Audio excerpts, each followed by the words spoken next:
the very interesting, intriguing, busy world of sports. Let's find out what is happening here and there. This 11th day of February 2026. Good morning, everybody. How are you? Oh, wow. Someone say, why?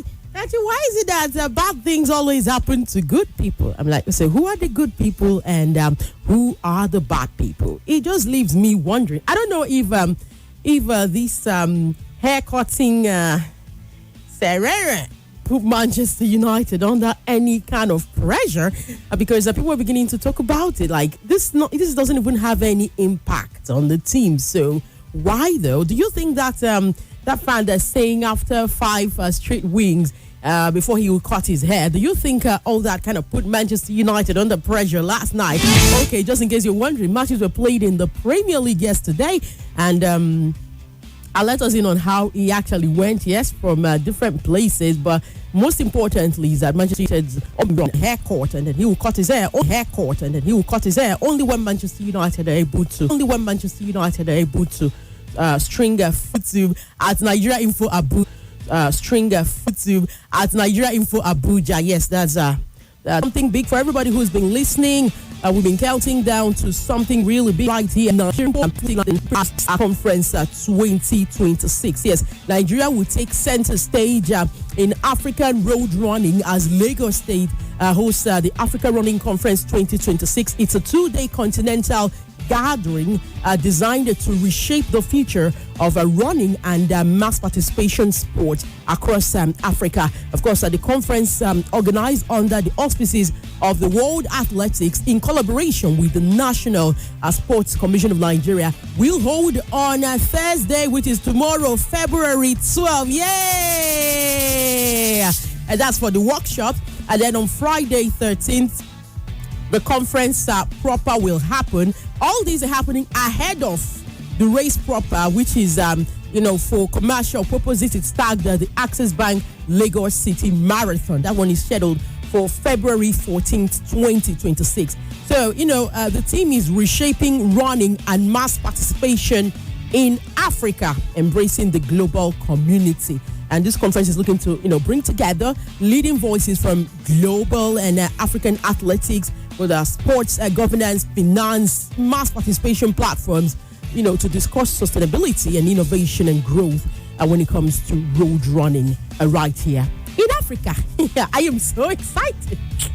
For what the future holds for running in Africa. Of course, you know how all these started.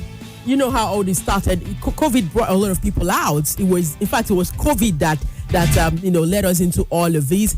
During COVID, we were just looking at, we cannot keep sitting at home. We cannot just keep staying idle. We have to do something. We have to find a way to exercise, and that's how people just started getting into the streets. I mean, all these years, people have been running in Nigeria, people have been running across Africa, but that it intensified during the COVID season. Okay, so we'll keep our fingers crossed, and every other thing that's happening, we'll bring it up to speed for us, just so that we don't miss out on anything at all. All right, many thanks to our people at the National Sports Commission. Kola Daniel, I see you. Good morning, shout out.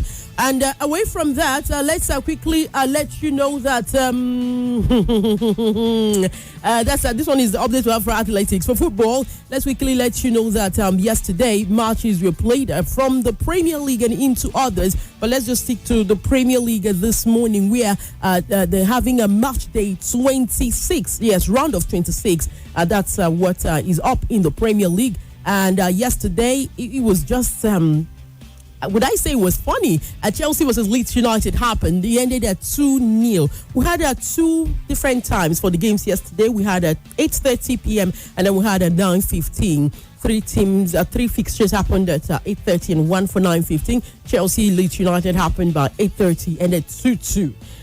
This Leeds beat Chelsea, if I remember very well, in the first leg of this matchup, this fixture. He ended at 3-1 at Elland Road. Yesterday, Stamford Bridge, they still were able to dock a point from Chelsea. Chelsea dropped 2 points last night. And then Everton lost at home to Bournemouth. He ended Everton 1, Bournemouth 2. And then Tottenham Hotspur, it was looking like something was going to happen eventually. Newcastle took the lead. Tottenham equalized around 64th minute, and well, it was looking like maybe at least they could get a point, but nah. Newcastle United still were able to find a way to beat Tottenham Hotspur in the matchup yesterday. It was Ramsey who scored a 68-minute goal, Jacob Ramsey, and that was just enough. It held on to that lead until the very end of the game, and I'm just wondering what's going to be the future of the hope of Thomas Frank at Tottenham Hotspur. And then West Ham versus Manchester United ended 1-1. West Ham actually took the lead in the 50th minute. Everything that happened in that game actually happened in the second half. And then there was a Casemiro goal. There was this loud offside, and Manchester United it was just looking like we were going to drop all 3 points. It could have been a loss. It could have easily been a loss, but somehow 90 minutes plus 6. Benjamin Sheshko found the net and found the back of the net after Brian and Mbeumo put him through, and that was how Manchester United were even able to pick a point in London last night. If not, it was looking like, okay, they had lost that game, and that's what it actually even led to our question of the day about the fan with the bushy hair. Do you think that somehow, even if they're not talking about it, even if they're not paying so much attention, like the players are not even paying attention? I remember Michael Carrick, pre-match press conference, and he said it was his kids that told him about the fan with the bushy hair. He says he understands how the fan feels, but this is not going to make his team talk. It's not going to make its way to the dressing room. They're not going to talk about it. It's not important. At the end of the day, it doesn't really have any impact on the team. Nothing at all. So that was how he said it in passing. And I agree. But then this draw now happened. And people are saying, maybe this guy is putting Manchester United. That's a kind of unseen pressure. I don't know if you agree with that. But then today we also have matches. But before then, maybe we'll just look through some dailies. Yes, looking through some dailies this morning. I think we have to start with the Blueprint newspaper. Okay, Kachi, are you? Yes, so we are live. Are you just joining us? Of course, we are live. Of course, we are live. Where are you? We are live. Please go to at Nigeria Info Abuja, and then you will find out that we are live. And maybe you're just tuning in because if you started the show with us, I'm very sure you wouldn't be asking. We are most definitely live on Facebook. We are live on YouTube at Nigeria Info Abuja. So our next stop this morning on the drive is the dailies, and we have a Blueprint newspaper. Quickly, back page of a Blueprint newspaper. Poland 2026. Falconets will overcome Senegal. This is from Coach Aduku. Head coach Moses Aduku is assuring that despite the absence of top striker Janet, Nigeria's under 20 girls, the Falconets will give their all and overcome hosts Senegal in Saturday's second leg encounter.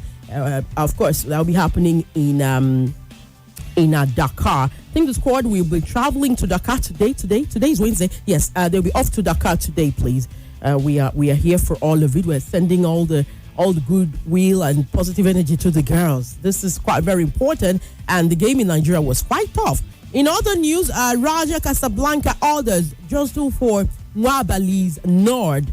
Started seeing a lot of updates yesterday that Sterling Nwabali, there was really no club coming for him, nothing on the table before he left Chippa United. I'm like, you guys need to be just calm down small, okay? Let's see how it goes. National Sports Commission inaugurates a LOC for Second Africa School Games. Yes, yesterday at the Moshood Abiola Stadium, chieftains of the National Sports Commission led by Chairman Malam Shehu Diko, inaugurated, I think, a 28-member local organizing committee for the second edition of the Africa School Games. All right, another daily here. We have a Sporting Sun.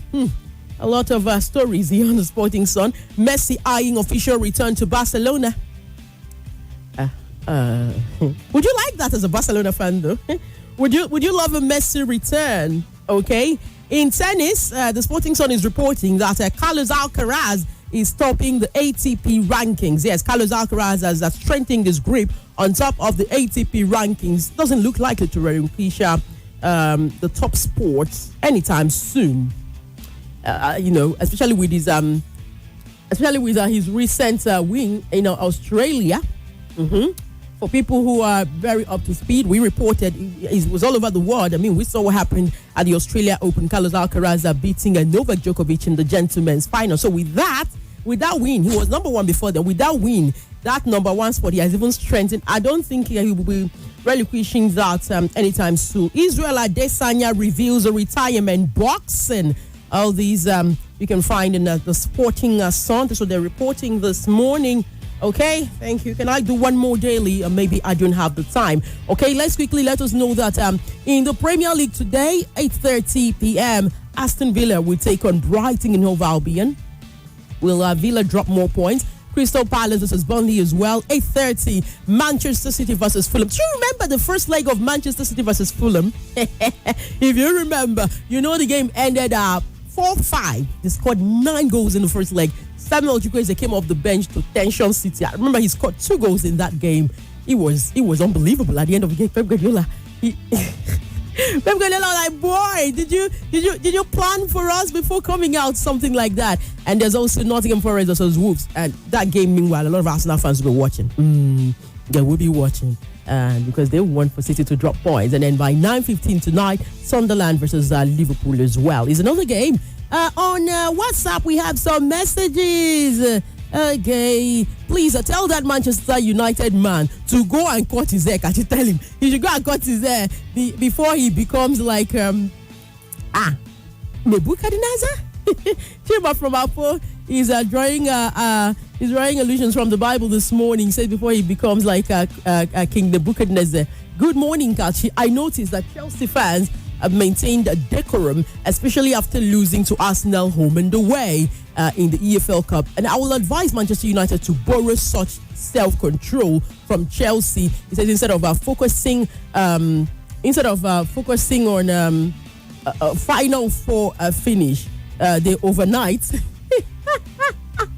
This guy is not happy. He says that Manchester United to focus on the Final Four finish. They overnight begin to see themselves as a title contender and said they never see anything. Romario from Duze sent us this message this morning. Good morning, Kachi. It's like a loss to Manchester United with the draws. Painful that we can't maintain a point lead against Chelsea by Elder Onifade. Painful that we can maintain a point. If we can't maintain a 4-point lead, okay, against Chelsea. Thank you, Elder Onifade. My time is up. Good morning, Sports Drive. My name is Alj from Abuja. All I know is that Chelsea must be in the top 4. Also, that guys here will turn to Dada because it will never happen. This is the size of a package on Sports Drive this morning. You know how we do Abuja, don't worry, I promise you. I'll join up on socials, Facebook, YouTube, to make sure we continue the conversation. Just run to @Nigeria Info Abuja, okay? And 7 p.m. we'll have time for Football Frenzy. Kachi Okafo is my name, Sporty Chick, the king of sports. Good morning, good morning. Boom, jaga laga laga laga.